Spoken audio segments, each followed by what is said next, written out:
روایتوں میں آتا ہے کہ نبی کریم صلی اللہ علیہ وآلہ وسلم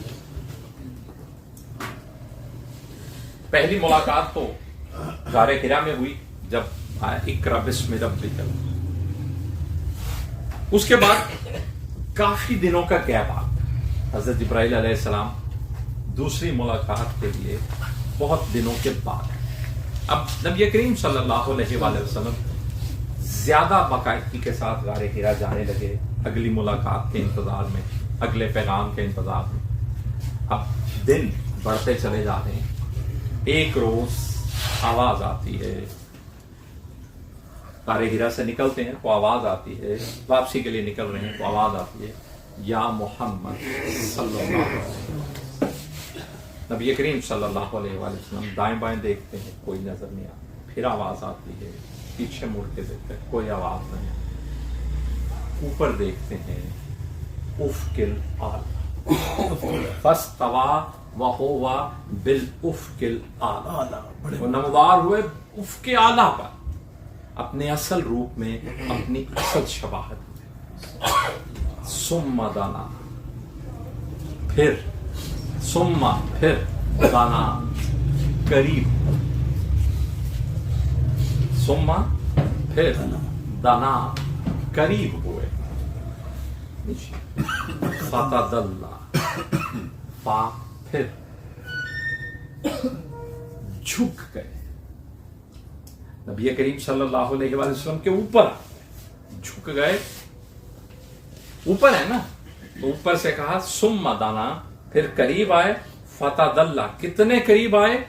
کہ اوپر ہی آئے،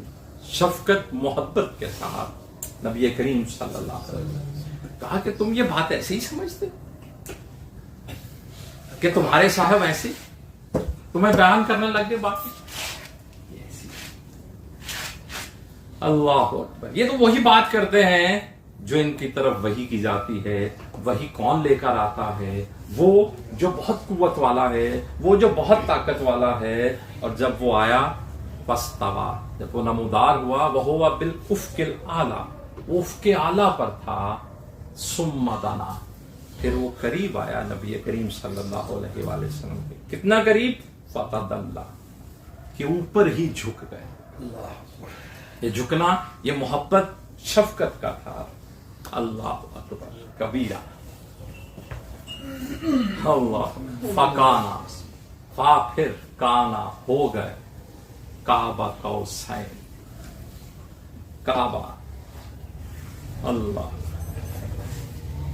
فاصلے پر، اتنی مقدار پر۔ اب یہ دنا کے تسلسل ہے کہ پہلے فاستوی، نمودار ہوئے، کہاں پر نمودار ہوئے؟ وہو بالافق الاعلی، ثم دنا، قریب ہوئے، فتدلی، پھر اوپر جھک پڑے، فکانا، پس ہو گیا، کعبہ، فاصلہ، قوسین، دو کوسوں کا، دو کمانوں کا، کوس کمان ہو گئے، یعنی جتنی کمان ہوتی ہے، تیر کمان والی کمان، یعنی قریب ہوئے، اوپر جھک پڑے، اور پھر کتنا فاصلہ رہ گیا؟ تقریباً فاصلہ ہو گیا دو کمانوں جتنا،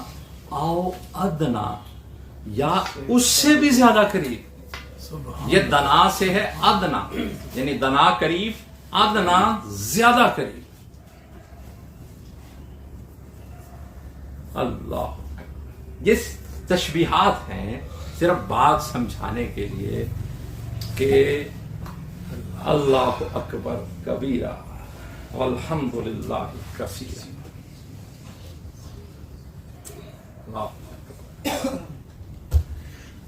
اللہ،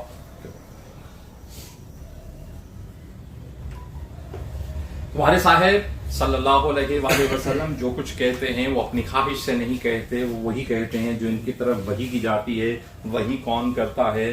وہ اللہ کا مقرب فرشتہ جو بہت طاقت والا ہے، بہت قوت والا ہے۔ پھر وہ نمودار ہوا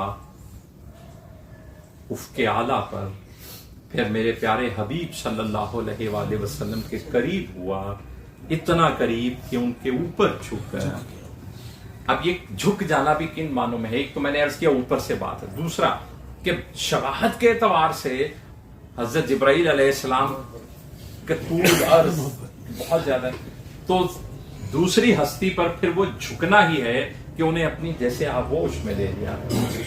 اتنا قریب کہ جیسے دو کمانیں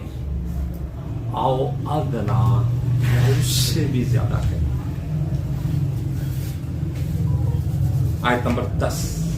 بسم اللہ فَأَوْحَى إِلَىٰ عَبْدِهِ مَا أَوْحَىٰ، اور پھر وہی کی، پھر وہ بات پہنچائی جو وہ لے کر آئے ہوئے تھے اللہ کے بندے پر، نبی کریم صلی اللہ علیہ وسلم، عبدہ اللہ کے بندے پر، پھر پس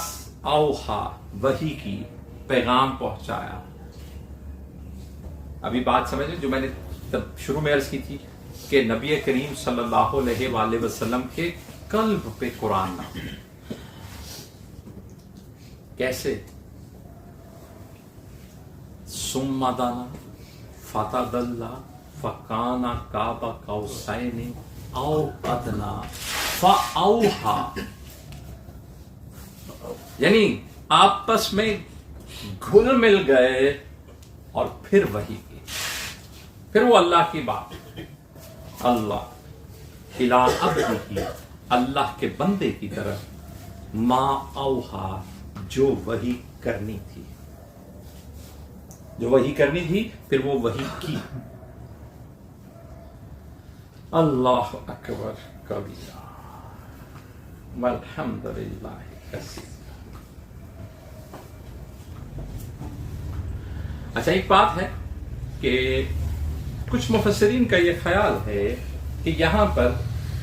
دو باتیں بیک وقت چل رہی ہیں۔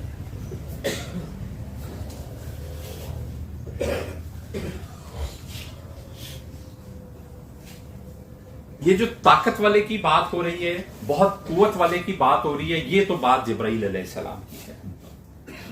لیکن جو ثم دنا فتدلی والی بات ہے، یہ اللہ اور نبی کریم صلی اللہ علیہ وآلہ وسلم کی بات ہے۔ مفسرین کا یہ خیال ہے کہ پہلا حصہ جو ہے یہ تو قوت والا، طاقت والا جو وحی لے کے آتا ہے، یہ یقین جبرائیل علیہ السلام ہے۔ پھر نمودار ہوئے افق اعلیٰ پر، یہ بھی وہ ہے، جبرائیل علیہ السلام ہے۔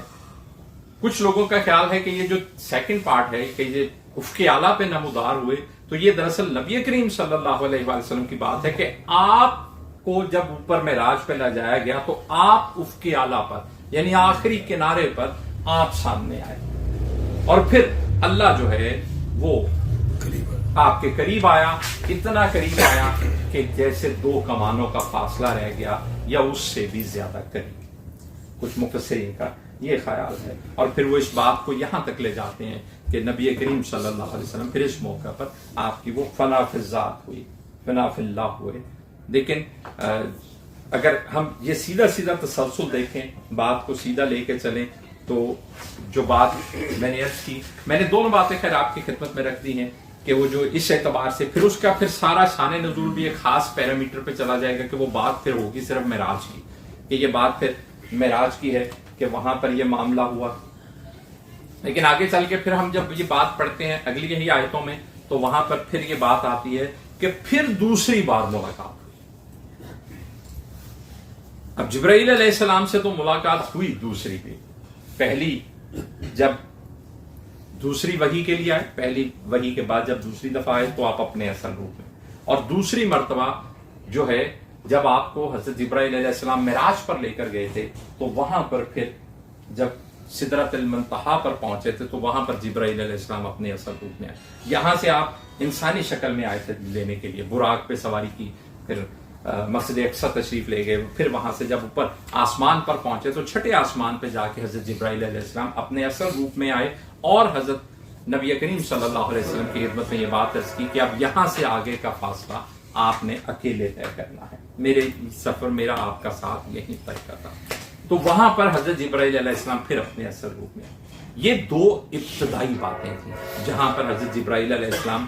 نبی کریم صلی اللہ علیہ وسلم کے سامنے اپنے اصل روپ میں آئے، اور یہ ہوا کہ ثم دنا فتدلی،